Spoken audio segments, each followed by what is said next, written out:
कौसल्या कौसल्या दशरथ के नंदन, श्री राम ललाट पे शोभित चंदन, श्री राम ललाट पे शोभित चंदन। जय श्री राम।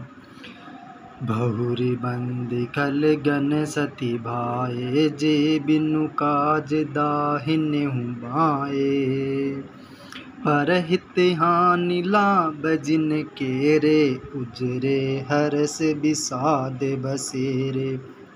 अर्थात अब मैं सच्चे भाव से दुष्टों को प्रणाम करता हूँ, जो बिना ही प्रयोजन अपना हित करने वालों के लिए भी प्रतिकूल आचरण करते हैं। अर्थात दुष्ट प्रवृत्ति के व्यक्तियों का यह स्वभाव होता है कि उनके लिए जो अच्छा करता है, उनके जो अनुकूल करता है, उनकी जो सहायता करता है, वो उनके लिए भी बुरा ही चाहते हैं और उनके प्रति विपरीत या प्रतिकूल आचरण करते हैं।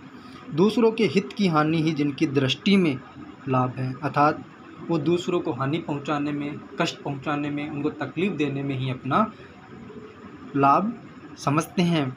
जिनको दूसरों के उजड़ने में हर्ष और बसने में विषाद होता है।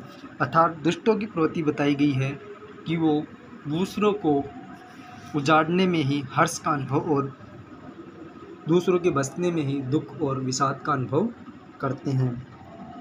श्री हर जस राकेश राहु से, परि अकाज भट सहस भाऊ से।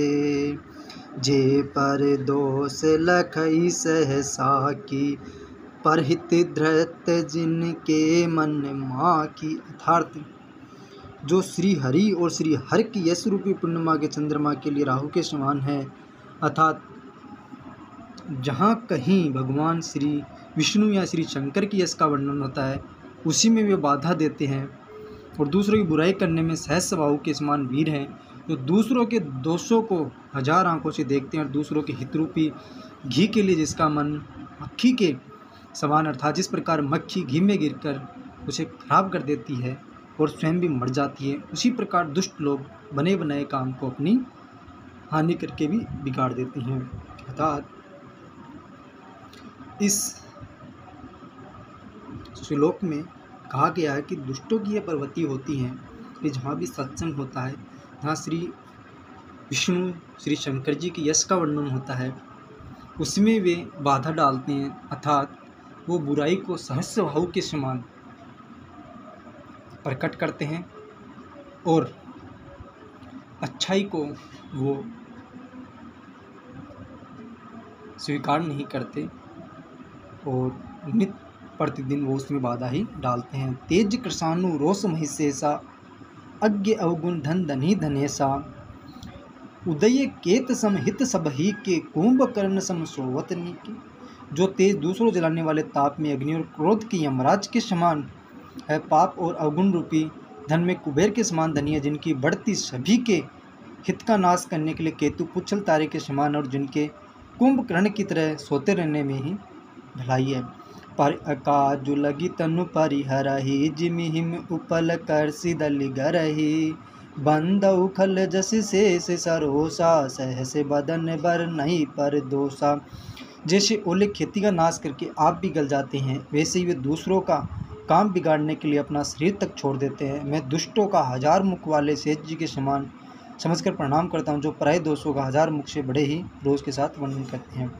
अगर कहा गया कि जिस प्रकार ओले खेती का समूल नाश कर देते हैं और स्वयं भी मिट जाते हैं, उसी प्रकार दुष्टों की ये प्रवृत्ति होती है कि वे सज्जनों का अहित करने के लिए अपना अहित भी करने में वो नहीं सकुचाते हैं। अर्थात सज्जनों का अहित करने के क्रम में अगर उन्हें अपने प्राण भी न्यौछावर करना पड़े तो वे कर देते हैं। पुनि पर्णव पृथुराज समाना, पर अग सुनहु सहस दस काना। बहुरी शक्र सम बिन बहुते ही, संतत सुरानी कहित जेहि। अर्थात पुण्य उनको राजा पृथु, जिन्होंने भगवान का यश सुनने के लिए 10,000 कान मांगे थे, के समान जानकर प्रणाम करता हूँ, जो 10,000 कानों से दूसरे पापों को सुनते हैं। फिर इंद्र के समान मानकर उनकी विनय करता हूँ, जिनको सुरा मदिरा नेकी और हितकारी मालूम देती है। इंद्र के लिए भी सुरानिक अर्थात देवताओं की सेना हितकारी है। बचन वज्र जेहि सदा पियारा, सहस नयन पर दोष निहारा। जिनको कठोर वचन रूपी वज्र सदा प्यारा लगता है और जो 1000 आँखों से दूसरों के दोषों को देखते हैं। उदासीन अरिमीत हित, सुनत जराई खलरीत। जान पान जुग जोरी जन, विनती करई सप्रीति। अर्थात दुष्टों की यह रीति है कि वे उदासीन शत्रु अथवा मित्र किसी का भी हित सुनकर जलते हैं। यह जानकर दोनों हाथ जोड़कर यह जन प्रेम पूर्वक उनसे विनय करता है।